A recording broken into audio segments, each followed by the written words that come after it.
if you assume that there is this force that makes it harder to understand quote unquote true value, then all of a sudden, what are you left with? You're left with the narrative. You're left with the narrative machine. In some ways, it becomes your only choice to bet on the narrative machine because it's a fool's errand to try to properly value things in a world with this incredibly distorting force. Welcome back to The Breakdown, an everyday analysis breaking down the most important stories in Bitcoin, crypto, and beyond. This episode is sponsored by Bitstamp and Crypto.com. The Breakdown is produced and distributed by CoinDesk. And now, here's your host, NLW. Welcome back to The Breakdown. It is Monday, July 13th, and today we are talking about what all of Twitter is talking about, at least that's what it feels like, which is Tesla and why this monster stock rally just keeps going. First though, let's do a really super quick version of the brief. First up, we are entering earnings seasons.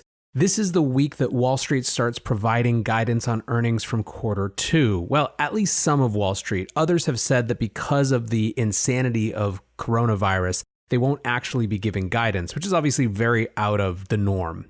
Why it matters is that basically everyone is expecting all of these earnings to be absolute trash, right? Quarter two has been nearly universally written off as just a wash. And so in some ways, ironically, because it is lagging data or trailing data, any good news, any better than expected performance, any bright spots in what, again, people already assume and have written off might actually have disproportionate impact in a positive way, right? If you expect things to be just horrendous and they're only mostly horrendous, all of a sudden that potentially becomes a narrative that you can seize upon for stock prices and stock gains. So we're seeing a little bit of that. The markets are up just a bit on the start of this sort of earnings week and some of these trickles of good news around snacks for PepsiCo and things like that. So just something to keep an eye on throughout this week. We'll return to it if and where it is relevant. Second on the brief today, big inflows into Chinese government bonds. This is from the Wall Street Journal. Foreign capital flowed into locally denominated Chinese government bonds in the second quarter at the fastest pace since late 2018, according to data from CEIC, an economic data provider. It surpassed 4.3 trillion yuan, or 619 billion USD, which is the highest on record. So why is all this money going into Chinese bonds? Again, according to the Wall Street Journal, the yields are so much higher than other types of government debt, right?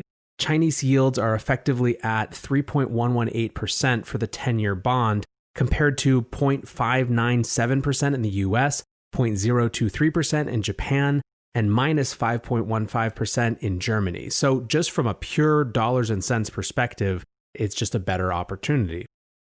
Why it matters and why it's worth noting? Well, anytime there's sort of a big shift from one type of government debt to another or one type of currency to another, I think it's worth paying attention to from just a general macro perspective. But in this case, obviously, there are serious implications as people try to assess whether China really is a contender to pick up the mantle that the US withdrawing from the world is leaving. And this is one more example of a piece of evidence that suggests where they might or might not be. So I think it's important not just from the standpoint of a general macro perspective, but also the geopolitical tension and game between the US and China. Last up on the brief today is Bitcoin hodling decentralizing. So what's happening? Well, Glassnode, which is a blockchain analytics firm, noticed that the number of addresses holding at least 10,000 Bitcoin, which is obviously a huge, huge amount, is down to 103, which has declined by about 8% since May 2019. On the one hand, this could suggest bad news. It could suggest that some of these big holders are moving out of Bitcoin. The flip side is that it actually could simply be an example of decentralization of the market. So, for example, there were 2,155 addresses that were holding at least 1,000 Bitcoin on Sunday, which is up 3% from a low of 2,097, which was observed in July. So again, the number of 10,000 plus accounts is down, the number of 1,000 plus accounts is up. Meanwhile, the total number that are holding at least one Bitcoin just continues to reach all-time highs. Same with addresses holding 0.1 BTC and 0.01 BTC. All of this is to say the number of total market participants, at least in terms of addresses, is growing, and the number of total addresses at the top might be following slightly, but that doesn't necessarily say anything other than this market is decentralizing. I think these questions of wealth concentration are really important, especially as people try to weigh Bitcoin's attractiveness as a true monetary system alternative. So it's really important that we watch these trends and understand what the data is saying. But to me, at least, I think that the growth in the number of small holder accounts is significantly more important as a barometer of Bitcoin's health than the slight decline in the number of ultra whales. But with that, let's talk Tesla. So first of all, why are we talking Tesla? The reason is that I believe that sometimes individual stocks take on representative narrative power for the entire market. And really, in some ways, the argument over why Tesla is doing what it's doing right now in terms of this incredible price rally is as much a debate about the state of the markets in general as it is about Tesla and Elon Musk specifically. For a little bit of context, Tesla has been on an absolute tear. And this goes back to last year. Last October, there was a major psychological moment when Tesla surpassed General Motors, but it's impossible to deny that the last couple weeks in particular have been just nutty. Over the first week in July, Tesla added the combined value of GM, Ford Motor Company, and Fiat Chrysler in just 5 trading days, averaging $14 billion in growth each day. Over the course of the last week, it just continued to go up, and on Friday night, it was reported that Elon Musk was now wealthier than Warren Buffett. This is from Bloomberg. Musk's fortune rose more than $6 billion on Friday after Tesla stock surged 10.8% to a record $1,544 per share. Its market value stood at $286.5 billion. Musk owns 20.8% of Tesla's stock, making his stake worth just under $60 billion. Now, Tesla was up another 6% this morning, but let's focus on Friday for a second. Musk becomes wealthier than Warren Buffett, and my feed lights up, right? Twitter is just alive with this. And frankly, a lot of it is about the farce of this, right? The absurdity of Elon Musk being wealthier than Warren Buffett all of a sudden. And I, like an idiot, on Friday night, decided to dip a toe into the conversation, and boy, did I get a taste of Tesla Twitter. So I tweeted, I know Tesla is nutty, but shouldn't we be cheering when one of the best actual builders in generations exceeds the wealth of a specialist in financialization? There were a huge number of responses. Something like 600 people liked the thing. Again, this is, I thought, a throwaway tweet, but I waded into the Tesla debate, which is vicious and intense in Twitter. And so this started to get me thinking it would be worth exploring exactly why people are interpreting these moves and why people think that Tesla is happening the way that it is in terms of this stock growth, right? So what I'm going to do now is go through a set of explanations for the growth in this stock price that we're going to start with sort of sincere people who are sort of think it's real, and then we'll go into some of the cynical explanations as well. So first up in that sincere category, I guess it's actually a little cynical as well, but it's this idea of Elon as the golden god, right? It's a bit of a cult of personality, but the people who are in it are obviously hugely pro-Elon. Pete Paschal from CoinDesk called it the Elon distortion field. And basically, this has to do with this belief that Elon Musk is such a force of nature that you just don't bet against him. Stephanie Lewicki from TD Ameritrade says, apparently we don't fight the Fed or fight the Elon, which I think pretty much sums it up. So this one is really divisive, right? Because you have people on the one hand saying it's a cult of personality, this is just because of Elon. And then you have people on the other side saying, of course it's just because of Elon, and that's exactly why it's real. Next explanation has to do with comparative innovation relative to the rest of the auto field, and I think really importantly, the tech company association, the idea that Tesla is a technology company first and an auto company second. On that tweet from Friday night, Anatoly Yakovenko, who's one of the founders of Solana, said, Tesla is valued correctly if you consider that all the other car manufacturers cannot take risk or innovate or optimize their labor without losing access to the money printer. Last week, when the price of Tesla was at $13.70, Ivan Feinseth of Tigris Financial Partners via Matt Levine, this is where the quote came from, wrote, Tesla's valuation doesn't make sense by any traditional measure. However, it is not a traditional company. So how do you put a traditional measure to it? And then there is, of course, just the tale of two markets, which is the fact that the stock market gains as a whole are disguising what is the real scenario, which is tech is surging and everything else is kind of floundering around. Frankly, if people keep looking at Tesla like it's Apple, they're going to price it as such. So this is a combined sort of narrative placement, right? Tesla as a tech company, as well as just a recognition that the other auto manufacturers simply aren't as innovative. They don't have the ability to move as fast. They don't have the incentives to, in some cases because of their restructuring deals over the last few years. Somewhat related to this, and certainly related to this larger price move, is our third explanation, which has to do with execution and delivery. This all got started on July 2nd when Tesla said that it had delivered 90,650 cars in the second quarter, which compared with an analyst's average estimate for about 83,000 units. So importantly, this is another example, like we were talking about in the brief, of numbers beating expectations and that delta being really what the market is moving on. There was a Bloomberg piece last week that was exploring why Tesla's price is so high right now. And they were pointing out that although there were a lot of retail traders in it, which we'll get into in just a minute, there's also a lot of institutional investors. So this Bloomberg piece said, still, a lot of big institutional investors now want a piece of Tesla and the electric vehicle market. Quote, in a COVID-19 pandemic and a dark macro environment, the company just put up a 90,000 delivery number, especially when other automakers are seeing Herculean challenges. Still, I don't want you to think everyone is so impressed with those numbers. Ramp Capital this morning wrote, Tesla plus 6% pre-market. They must have sold another car.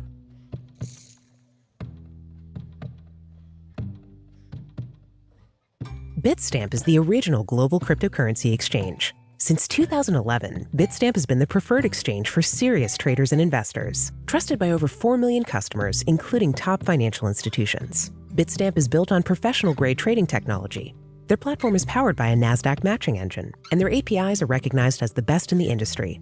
Download the Bitstamp app from the App Store or Google Play, or visit bitstamp.net/pro to learn more and start trading today. That's bitstamp.net/pro. What's going on, guys? I'm excited to share that one of this month's breakdown sponsors is Crypto.com. Crypto.com offers one of the most cost-efficient ways to purchase crypto out there, as they've just waived the 3.5% credit card fee for all crypto purchases. What's more, with Crypto.com's MCO Visa card, you can get up to 10% back on things like food and grocery shopping. When you buy gift cards with the Crypto.com app, you can get up to 20% back. Download the Crypto.com app today and enjoy these offers until the end of September.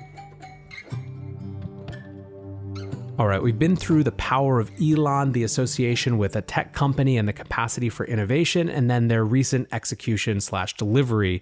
Those are kind of sincere explanations for these price gains. Let's move to the more interesting, cynical explanations. The first of these has to be explained around a short squeeze, right? So Ross Gerber on Friday wrote, is there Tesla news, or is it the final capitulation of short sellers who are now buying back because they have to? So this is really, really important to understand the weirdness of Tesla right now in the markets.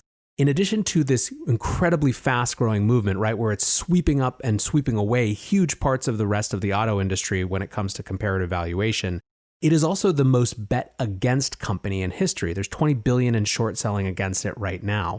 That said, Tesla shorts are down 18 billion year to date, and many of these short sellers are potentially having to buy stock to cover their bets, right?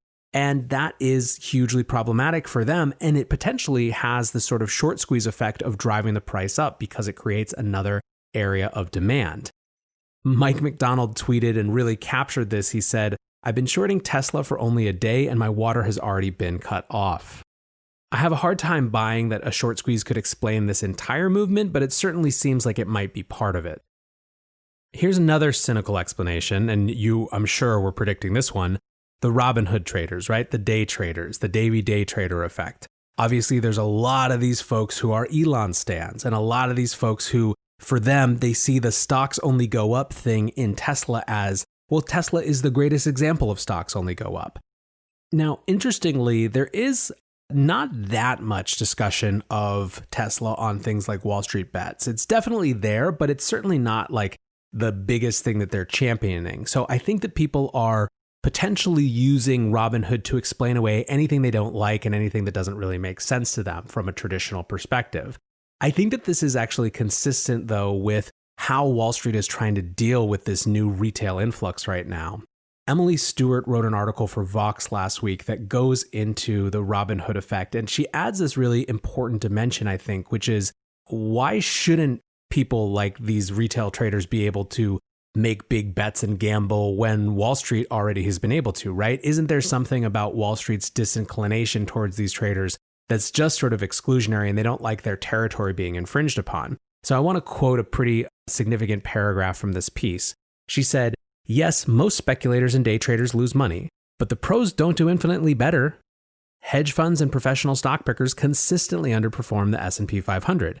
It's easy to chafe at Portnoy's attitude and approach, not to mention issues of toxicity in Barstool's culture and at r/WSB's tone. But what about private equity firms that buy up companies, fleece them, and then sell them off for parts? Or hedge funds that scooped up troubled assets during the financial crisis to make billions? Or the market makers like Citadel Securities that are ultimately the ones making money off of Robinhood's trades? Or the money Robinhood itself is making pushing customers in a dangerous direction?" Quote, "I think Portnoy drives Wall Street crazy because he's exposing some of the fallacies that you see on Wall Street," says Jim Bianco, who acknowledges he's a, quote, suit in Portnoy's world. Quote, "He's making a mockery out of stock picking because we all know on Wall Street the vast majority of stock pickers that run portfolios cannot beat the indexes." Again, the point for me here is that Robinhood is becoming this easy narrative explanation for anyone who wants to dismiss what's going on in the markets. Like something I think a little bit for our next category of response, which is the Fed. I asked people this morning to explain Tesla's huge stock rally in 3 words, and the most common response that I got, which says at least as much about my followers, love you guys, as it does about the actual answer, is you only need 3 letters, right? FED. And so obviously the logic is that money is cheap right now. Everyone is speculating. The money printer is ensuring that asset prices just continue to go up. So why not go all in? And if you're going to go all in, why not go all in on the thing that has been just the absolute darling of that Fed warped world? I want to come back to the Fed in the context of narratives, though. And this really gets me to my next point and the most important one for me, which is sort of the memes and narratives explanation. Remember that question from Ivan Feinstein that was in Matt Levine's newsletter? Tesla's valuation doesn't make sense by any traditional measure, but it's not a traditional company, so how do you put a traditional measure to it? Well, Matt Levine tried to answer that, and he says, the point of stock market valuation is exactly that it makes different things commensurable, that it allows you to take a bank and a social media company and a coal company and an electric car company and reduce them all to a set of cash flows and compare them on the same metric, which is money. Traditionally, the way this works is that investors all like money. And when they exchange their money for shares of stock, they are doing so because they expect to get back more money. You buy stock in banks or social media companies or coal companies or whatever, not because you love banks or social media or coal, but because you love money and think that banking or social media or coal or whatever is the way to get more money. But I suppose it is not an iron law of nature that it has to work this way. You could buy stock in an electric car company just because you really love it. If you get some intrinsic joy from owning Tesla, if you buy Tesla because you have a quasi-religious faith in Elon Musk, or because it's a good way to fit in with your buddies on the message board, then there's no reason that the price you pay should have to be constrained by your expectations for Tesla's future cash flows. Just pick a fun price instead. Effectively, what Matt Levine is saying is that the narrative trade is getting more powerful. I want to go back now for a second to this 90K deliveries number on July 2nd and the analysis around that. Again from Bloomberg, in a report Thursday, Joe Spack of RBC Capital Markets marveled at how the electric car maker has managed to add about $48 billion of market capitalization by ginning up excitement about its quarterly vehicle deliveries. Tesla Inc.'s cars may run on batteries, but its stock price is fueled by, quote, the power of the narrative. Raoul Pal yesterday retweeted a thread about exactly this and said, there's a super interesting thread, the rise of narrative-based investing in a zero rates plus social media world. I responded and said, part of what makes the new Robinhood retail a more powerful force is that they are really, really good at and intentional about narrative warfare, basically forcing their plays on the market as an act of self-fulfilling prophecy. And here's what I want to add to that for now, and this is my major takeaway about Tesla. The narrative market machine is getting increasingly powerful. Why is that? It's because of two things, I think. The first is the amplifying power of the Robinhood generation. And what I mean by that is exactly what I was saying on Raul's thread, which is that when you have this huge group of retail investors who are coordinated, at least insofar as they're all paying attention to what each other are doing, then you can actually drive a lot of attention around a narrative in a really intentional and forceful way. That creates an amplifying force that's different than just, even in some ways, the traditional mainstream media, especially because it then gets picked up and amplified again by mainstream media, right? So it looks like this. Retail gets really excited around a narrative or just decides to go all in on that narrative, whether they're excited about it or not in a fundamental way. Others start to notice it, and they notice it both in terms of implications of the actual money coming in and the strategies they're in and the data, or they become interested from an analysis standpoint, right? And it becomes amplified in mainstream media. So that's one. The narrative marketing machine is getting more powerful because of the amplifying power of this new retail generation. But the second reason the narrative market machine is getting more powerful is the price distortion of the Fed. What I mean by that is that when there is this force for distorting prices, which even people who think that the Fed is doing what it's supposed to tend not to argue too vociferously, at least, that there isn't some impact in sort of price distortion, right? When you have this major market actor, something that Sahil Bloom has called Mr. FEDerico in a number of threads on Twitter, it eventually and inevitably shapes the prices, right? When people don't think anything can fail, that has a pretty warping impact on prices. And this is to say nothing of just the general asset price inflation that comes from the Fed trade as well. If you assume that there is this force that makes it harder to understand quote unquote true value, again, we go back to people like Ray Dalio saying that we don't actually have free and open markets anymore because of the Fed and central banks, then all of a sudden, what are you left with? You're left with the narrative. You're left with the narrative machine. In some ways, it becomes your only choice to bet on the narrative machine because it's a fool's errand to try to properly value things in a world with this incredibly distorting force. So I think that what we're seeing with Tesla is a leading indicator of the growth and power of this narrative market machine. And I don't think that this is going to be the last time we see it. So thanks for listening. I'm really interested to see what you think. I'm sure that I will have people go at me on Twitter for this, but that's fine. We love it. So anyways, guys, thanks for listening, and I appreciate you. Until tomorrow, be safe and take care of each other. Peace.